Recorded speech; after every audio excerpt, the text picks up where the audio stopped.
नमस्कार दोस्तों, MD talk show में आपका स्वागत है। मैं हूं सुचिश्री। जैसा कि आप लोग जान रहे हैं, नगर निगम का जो चुनाव हो रहा था उसका परिणाम आ चुका है।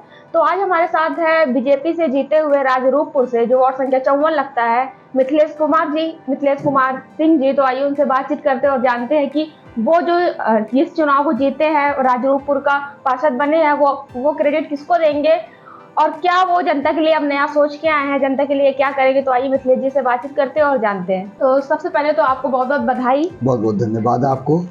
तो सबसे पहले तो मैं यही जानना चाहूंगी कि आप जो चुनाव जीते हैं पार्षद का, वो आप क्रेडिट किसको देना चाहेंगे? सबसे ज्यादा क्रेडिट तो हम अपनी जनता जनार्दन को देंगे कि मेरे को वो इतना प्यार दिया, सम्मान दिया और भारी मतों से जिताया। तो सबसे पहले उसको देंगे, फिर हम भाजपा के नेतृत्व को भी देते हैं कि हमको टिकट देकर हमारे ऊपर विश्वास जताया, तो उनको भी मैं देता हूँ। और साथ में महापौर के प्रत्याशी श्री गणेश केसवानी जी जीते हैं, उनको भी बहुत बहुत बधाई देता हूँ। अच्छा, तो जैसा कि कहा जाता है कि जो महापौर होते हैं, अगर वो महापौर एक ही पार्टी का है और पार्षद भी एक ही पार्टी का है, तो वहां पे काम बहुत तेजी से होता है। तो क्या आप इस बात को मानते हैं? नहीं, बिल्कुल मानते हैं, इस बात को तो मानते हैं। पहले से भी मेरी सरकार केंद्र में है, राज्य में है, और फिर नगर निगम में भी सरकार हो गई, तो ट्रिपल इंजन की सरकार हो गई। इसका फायदा मिलता है कि जब एक ही पार्टी के महापौर भी होते हैं, पार्षद भी होते हैं। अच्छा, तो जैसे कि अब और जो पार्षद बने हुए हैं, वो सिर्फ 50 जगह पे 50 वार्डों में ही बने हुए हैं बीजेपी से, और बाकी जगह तो निर्दल है, कोई सपा से है। तो क्या उस जगह पे काम तेजी से नहीं होगा? नहीं नहीं होगा। देखिए, भाजपा में सबका साथ सबका विकास होता है और सबके लिए एक समान प्रक्रिया रखी जाती है। कम ज्यादा हम मान सकते हैं होगा, लेकिन विकास सबका किया जाए, क्योंकि अगर एक क्षेत्र को हम अधूरा छोड़ देंगे तो विकास पूरा कहाँ माना जाएगा। जी, तो इसलिए काम होगा, सभी का काम होगा। अच्छा, तो अब अभी तो काफी कुछ टाइम पहले हम आए थे, तो आपके वार्ड में समस्या तो थी। तो क्या अभी भी आप उस समस्या पे काम करेंगे? जिस तरह से जनता ने विश्वास जता के आपको पार्षद चुना है, तो क्या काम होंगे? देखिए, 2006 में हमारे बड़े भाई पार्षद बने, अखिलेश सिंह जी, जो इस बार चुनाव हार गए हैं। उनका काम हम देखते थे, उनके साथ हम सीखे हैं। 2017 के चुनाव में वो हमको लेकर आए, और सबसे बड़ी बात मानते हैं कि पहला चुनाव मैंने जीता पार्षद अखिलेश सिंह जी के काम पर ही जीता। इन 5 सालों में मैंने काम किया, जनता के बीच में हम रहे और जनता जनार्दन ने हमको खूब प्यार दिया। देखिए, समस्याएं तो लगी रहती हैं, ऐसा नहीं थोड़ा बहुत समस्याएं हम कह दे पूरी तरह से खत्म हो जाएंगी, तो कभी नहीं खत्म होंगी, क्योंकि एक समस्या खत्म होती है, दूसरी समस्या जन्म ले लेती है।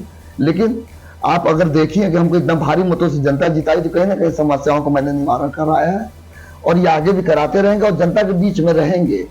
हमारा चुनाव जिस दिन हुआ, उसके हम दूसरे दिन से फिर अपने जनता के बीच में निकल गए। रिजल्ट निकला है, आज फिर जनता के बीच में निकल गए।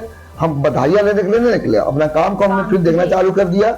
और एक बात और बताना चाहेंगे कि ओम प्रकाश सभासद नगर से हमारे भाई साहब चुनाव जरूर हार गए। जनता ने बहुत प्यार किया, प्यार करती है बहुत जनता, तो फोन भी नहीं की। वो वार्ड, मतलब पहले हम लोग को दोनों वार्डों को कहा जाए कि राजरूपपुर और ओम प्रकाश सभासद नगर 2-2 सभासद थे, लेकिन आज भी सभासद एक सभासद दोनों वार्डों के लिए रहेगा। और वहां की जनता ये समझ जाए कि मिथिलेश सिंह उनके लिए दिन रात पहले थे, आज भी रहेंगे, आगे भी रहेंगे। और बड़े भाई अखिलेश सिंह जी भी चुनाव जरूर आ रहे हैं, लेकिन दिल नहीं आ रहे, लोगों के दिल में है। और नगर निगम में इतना प्रभावशाली है, वो सबसे संबंध अच्छे हैं। और हमारे आदरणीय विधायक सिद्धार्थनाथ सिंह जी, हम दोनों भाइयों को बहुत प्यार करते हैं। हमारे इसके पहले जो महापौर थे अभिलाषा गुप्ता नंदी जी, उन्होंने हम लोग को 5 साल में बहुत प्यार दिया, सम्मान दिया, काम दिया, उनको भी हम कभी भूलने वाले नहीं है। और जो नए साथी हमारे महापौर आए हैं, उनके साथ भी कंधा से कंधा मिलाकर काम करेंगे। और एक हम लोग में खूबी है कि जो कहते हैं वही करते हैं। इस पर कोई हम लोग को प्रश्न नहीं लगा सकता कि दोनों भाई जवान के बहुत पक्के हैं। और ये हम कहते हैं कि हम फिर मिलकर भाजपा के साथ काम करेंगे, और किए हैं और करते रहेंगे। और एक बात और कह देते हैं कि भाजपा में कुछ कमियां रही, भाजपा के लोगों को हम ये कहना चाहेंगे, संगठन से ये प्रार्थना करना चाहेंगे, मेरा मुख्यमंत्री इतना ईमानदार है, सुरक्षा के प्रति, महिलाओं के प्रति इतने वो है, सच्चा राज माफिया राज खत्म हो गया है। उनकी ईमानदारी देखते हुए लोग उनसे जुड़े हुए हैं। तो भाजपा को ये भी समझना चाहिए कि अगर आज वोट मिल रहा तो हमारे एक नायक बैठे सिर्फ मोदी जी और एक योगी जी, तो 80% लोग उनसे जुड़कर भाजपा से जुड़े हुए हैं। भाजपा ये कभी ना समझे केवल हमारे भाजपा की वजह से ये वोट मिल रहा है। ये 2 नायक सदियों में एक बार पैदा होते हैं, इन नायकों को भूलने ना दें। और जो भी भाजपा से जुड़े हुए लोग हैं, जो उसमें गलत लोग हैं, जो पैसा लेकर काम कर रहे हैं, पैसा लेकर टिकट बांटने का काम कर रहे हैं, ऐसे लोग को चिन्हित करें, नहीं तो ऐसी पार्टियों का हद बुरा होता है, बसपा वाला कल्चर ना आने दे। और हम एक चीज और भी निवेदन करेंगे यहाँ के नेतृत्व से, हमारे संगठन मंत्री जो राज्य के वो भी बहुत ईमानदार हैं, हमारे अध्यक्ष जो है यहाँ के उत्तर प्रदेश के वो भी बहुत ईमानदार हैं। उनसे हम निवेदन करेंगे, कार्यकर्ता चुनते हुए, संगठन में लोग चुनते हुए, उनका भी कहीं ना कहीं से आप आकलन कराइए कि सही लोग आ रहे हैं कि नहीं आ रहे हैं। क्योंकि कहीं ना कहीं संगठन में कुछ परसेंट, हम ज्यादा नहीं कहेंगे और पार्टियों जैसा नहीं हाल है, लेकिन कुछ परसेंट ऐसे लोग घुस गए हैं जो गलत कामों में लिप्त हैं। इससे छवि गिर रही है, कार्यकर्ता आहत हो रहे हैं। और कार्यकर्ताओं को सम्मान करें। एक कार्यकर्ता जो 10 करोड़ कार्यकर्ता बने हैं, एक कार्यकर्ता नाराज होता है तो 10 नाराज होते हैं। आप इनके लिए काम कीजिए। कभी कोई चीज में फंस जाता है कार्यकर्ता, लोग मुंह मोड़ लेते हैं भाजपा के लोग, ऐसा नहीं होना चाहिए। उस कार्यकर्ता की कीमत समझनी चाहिए। जमीन पर हम लोग काम करते हैं, हम पार्षद बनते हैं, संगठन मेरा बिल्कुल काम नहीं करता है, संगठन बिल्कुल नहीं करता है। और जब चुनाव आता है तो यही पार्षद, एक एक पार्षद लग जाता है अपने लोकसभा साथी को चुनने के लिए, विधायक को चुनने के लिए। तो उसका मान सम्मान बढ़ाए रखे हम लोग तो रखते ही हैं। हमारा एक कार्यकर्ता कहीं भी काम करता है तो पूरे देश की सरकार के लिए करता है, लखनऊ की सरकार के लिए करता है। इस बात को समझे कि कार्यकर्ता को सम्मान दे। मेरी महिला कार्यकर्ता है जो घर से निकल कर काम करती हैं, घर का भी काम करते, उनको इज्जत दे, सम्मान दे। सम्मान है महिलाओं का, इससे महिलाओं से ज्यादा सम्मान भाजपा से कोई नहीं देता। लेकिन उनके कार्य को समझे, आर्थिक स्थितियों को भी समझे, कहीं ना कहीं उनको फिट करें, मतलब गलत जगह ना फिट करें। हमारी पार्टी का कल्चर नहीं है। पढ़े लिखे लोग, मेरा दलित भाई भी पढ़ा लिखा रहता है, ओबीसी पढ़ा रहता है, उच्च जातियां पढ़ी लगती हैं, एक सिस्टम से काम करते हैं। कहीं ना कहीं अफसरों पर दबाव डालेंगे ना। और खासकर एक काम बात और कहेंगे कि बिजली विभाग पर काम करने की बहुत वो है, बिजली विभाग में बहुत पैसा चल रहा है, पीछे से लोग लेते, बाकी ट्रांसफार्मर जलता है 1 मिनट बजे रहता है। योगी राज में ये हो कि लाइट कटती नहीं है, ये नहीं होता। लेकिन जो पर्सनल काम व्यक्तियों के होते हैं, कहीं ना कहीं उसमें अधिकारी बहुत चूस रहे हैं, इस पर जरूर ध्यान दें।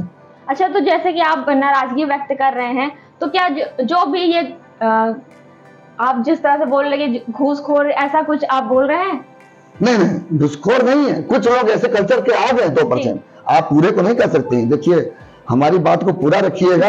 हमारे कहने का मतलब ये है कि कुछ लोगों को भी अगर संगठन में 2% भी लोग आ गए तो मेरा जो 98% साफ सुथरा है उसके ऊपर दाग लग जाता है। जी भाई, जो 2% हम नहीं चाहते कि दाग लगे, क्योंकि हमने मेरे पास एक ऐसा नायक है मोदी जी के रूप में और योगी जी के रूप में, जो सदियों पैदा होते हैं और देश की तरक्की के लिए, हिंदुत्व की तरक्की के लिए, राष्ट्र की तरक्की के लिए, सुरक्षा के लिए आए हैं। और इनका मान सम्मान घटे ना कहीं से, और कहीं से कोई चोट ना पहुंचे। 2024 का चुनाव मेरे सामने है। जी। तो कभी कभी घर की बातें कहने में कोई गुरेज नहीं होनी चाहिए, इसको समझना चाहिए, सुनना चाहिए और उस पर काम करना चाहिए। क्योंकि हमको लगता है कि दोनों नायक कहीं से हिले ना। अगर ये 10 साल 20 साल रह जाते हैं तो मेरा भारत देश पहले नंबर पर, अभी मोदी जी बहुत आगे ला दिए हैं, टॉप 5 में आ चुका है, ये पहले नंबर में बन जाएगा। और आगे मेरे योगी जी तो प्रधानमंत्री होंगे, आगे मेरा 2024 में मोदी जी हैं, मोदी जी के बाद एक प्रधानमंत्री के रूप में तैयार हो रहे हैं योगी जी। ठीक है। और हम तो कहते हैं, कभी कभी लोग नाराज हो जाते हैं, संगठन के लोग, इनको निकाल देंगे, मेरे को निकाल देंगे, किसी को निकाल दें, वो निकाल भी देंगे तब भी हम बस्ता लेकर योगी जी के लिए बैठेंगे, मोदी जी के लिए बैठेंगे। क्योंकि मेरे लिए वो भगवान है दोनों, एक राम है तो कृष्ण है, और उन दोनों को हम नहीं छोड़ सकते। और ज्यादातर कार्यकर्ता भी नहीं छोड़ना चाहता है। आप निकाल दीजिए मेरे को, आज भी कोई निकाल देगा मेरे को भाजपा से तो बस्ता लेकर हम योगी जी मोदी जी के लिए बैठेंगे, उसके लिए तो कोई मना नहीं कर सकता। लेकिन कोई ऐसा प्रश्न नहीं है। लेकिन कुछ नाराजगी कुछ कार्यकर्ताओं को उस पर ध्यान दें। परिवार का मामला होता है, उस पर ध्यान देना चाहिए। और जो बसपाई कल्चर आ रहा है 2%, उसको हटाना चाहिए। वो कल्चर नहीं होना चाहिए भाजपा में, क्योंकि बहुत मेहनत है। जो आप बोल रहे कल्चर आ रहा है, तो वो हटाने का कोई टेक्निक है या फिर 2% जो लोग आ गए हैं, 98% तो ठीक है, जो 2% खराब है तो उनको पहचानने का कोई? अरे भैया, आकलन करते हैं। आप जब एक टिकट देते हैं तो पीछे से आप सर्वेक्षण कराते हैं। एक विधायक का टिकट दे, सर्वेक्षण कराते हैं, क्या है इसका रेशियो, क्या है, कैसे लोग जानते हैं, कितने लोग जानते हैं। तो जो संगठन में जिसको चलाना है, जो संगठन में हमारे गलत लोग आ गए तो उसका प्रभाव तो बहुत ज्यादा होगा ना, क्योंकि उन्हीं के संगठन के ही उस पर भाजपा कार्य करती है। इसके लिए तो कोई को तो आवाज उठानी पड़ेगी। हम कार्यकर्ता लोग, हम लोग भी एक एक कार्यकर्ता को आप मान सम्मान है ऐसा नहीं कहेंगे। हम कार्यकर्ता के रूप में तो उठा रहे हैं, हम पार्षद के रूप में नहीं उठा रहे इस चीज को, हम एक कार्यकर्ता के रूप में उठा रहे हैं। ठीक है ना, तो इस चीज को समझना चाहिए। एक लोग की आवाज उठाने से क्या वहां तक नहीं, एक आज एक जो 10 करोड़ हम है, आज विश्व की सबसे बड़ी पार्टी है, सबसे ज्यादा कार्यकर्ता वाली पार्टी। तो एक एक लोग, कई लोग आवाज उठाएंगे और फिर आवाज सुनते भी हैं। ऐसे लोग नहीं है। संगठन में मेरे जो अध्यक्ष हैं, उत्तर प्रदेश के अध्यक्ष हैं, राष्ट्रीय अध्यक्ष हैं, जो संगठन में मेरे संगठन मंत्री जी हैं, वो बहुत ईमानदार है, हमारे योगी जी की तरह है।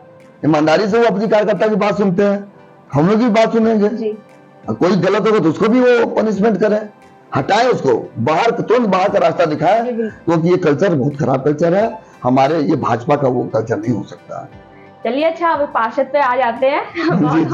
ये बताइए कि आपने जो चुनाव जीता है, तो आपको क्या लगता है, आपका उम्मीद पे आप खड़े उतरे कि हाँ, या फिर आप नहीं, बिल्कुल कुछ अच्छा आप करते? नहीं, हम पूरा उम्मीद पर खड़े उतरे हैं, जनता की उम्मीद पर पूरा खड़े उतरे हैं। और जनता के लिए तो हमारे सादर प्रणाम करना चाहेंगे, जनता के एक एक सदस्य को प्रणाम करना चाहेंगे। और हर वर्ग, हर जाति के लोगों ने मेरे को वोट दिया। लोगों को मतलब बहुत लोग समझाने गए कुछ अलग तरीके से, लेकिन हर लोगों ने किया, तो बहुत खड़े उतरे हैं। और हम जनता के बीच और ज्यादा जाकर काम करने के लिए सोचे हैं और करेंगे, करते रहते ही हैं। जी बिल्कुल। अच्छा, जो नए महापौर आए हैं, तो आपको क्या लगता है, जो पूर्व हमारी महापौर थी, क्या उनके जैसा ही काम करेंगे? देखिए, जब किसी के ऊपर काम देखिए, काम करने का उनके पास अनुभव होता है। जिला का अध्यक्ष होना, बहुत बड़ा संगठन के बहुत शीर्ष उस वक्त सीट पर बैठे थे, वो काम कर चुके हैं। पहले पार्षद भी रह चुके हैं, और अभी उनकी पत्नी भी पार्षद थी वर्तमान में। तो वो पार्षद रहते, जो पार्षद होता है ना, बहुत नीचे से उठा होता है, तो वो इस चीज को, कमियों को जानते हैं, तो बहुत अच्छा काम करेंगे। मेरी पूर्व पार्षद बहुत अच्छा काम की थी, पूरे शहर को जगमगा दी थी, काम की थी, कोविड काल में काम की थी, उनके काम को भूला नहीं जा सकता है। और उनको काम को देखकर देखिए प्रेरणा मिलेगा, हमारे नए महापौर जी को और प्रेरणा मिलेगा। देखिए, हमारे यहाँ सीखते हैं लोग, भाजपा में लोग सीखते हैं, तो हमारे जो महापौर नए गणेश सिसवानी जी हैं, उनसे सीखेंगे, उनसे बातचीत करते हैं, वो मिलने जाएंगे, जितने के बाद जरूर मिलने जाएंगे, सीखेंगे कैसे क्या हुआ है, जो कुछ कमी है, क्योंकि उन्होंने बड़े अच्छे ढंग से चलाया था। उन्होंने तो विपक्ष ही खत्म कर दिया था, विपक्ष था ही नहीं सदन में, जबकि बहुत कम सीटें थी उस बार भाजपा की। उसके बाद अब की बार तो सीट ठीक ठाक है, और सीटें आई होती। हमने कहा ना, 2% के चक्कर में जो गलत लोग आ गए थे, गलत सीटें चली गई लोगों के पास, नहीं तो अभी हमारी सीटें 70-80 होती। जी।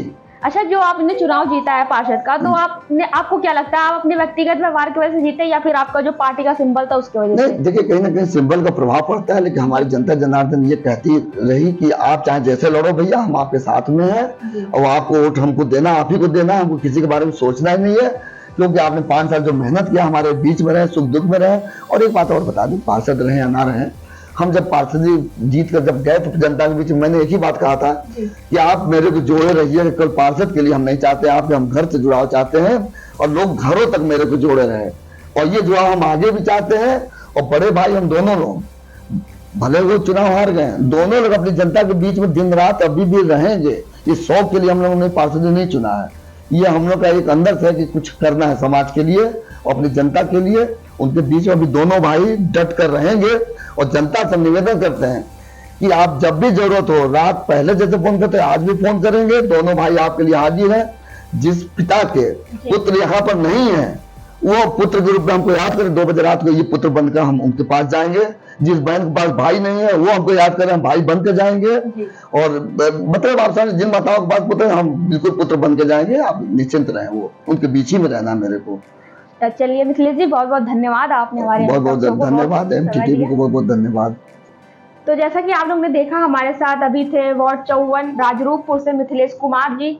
उनसे हमने बातचीत की कि वो चुनाव जो जीते हैं पार्षद का, वो अपना क्रेडिट किसको देते हैं, तो उन्होंने बताया कि हाँ, वो अपनी जनता को ये क्रेडिट देते हैं। उसके बाद जो बीजेपी से वो ये चुनाव लड़े थे, तो जो बीजेपी के कार्यकर्ता है उनको भी ये क्रेडिट देते हैं। उसके बाद इनकी बीजेपी के प्रति इनकी ईमानदारी भी हमको दिखी कि किस तरह से वो बीजेपी के लिए लड़ रहे हैं। उसके बाद इनके भाई भी पार्षद लड़ रहे थे, पार्षदी का चुनाव लड़ रहे थे, तो वो हार गए। लेकिन उनका ये कहना है कि दोनों भाई जैसे पहले वो थे, अभी भी वो जनता के लिए काम करेंगे, वो चाहे राजरूपपुर हो या फिर ओम सभासद नगर हो, दोनों क्षेत्र में वो मिलजुल के ही काम करेंगे। तो इनसे बातचीत करके हमें अच्छा लगा। ऐसे पॉलिटिकल वीडियो के साथ बने रहने के लिए आप हमारा MD टॉक्स को फॉलो करते रहिए। मैं सुचिश्री, सुप्रिया शर्मा के साथ।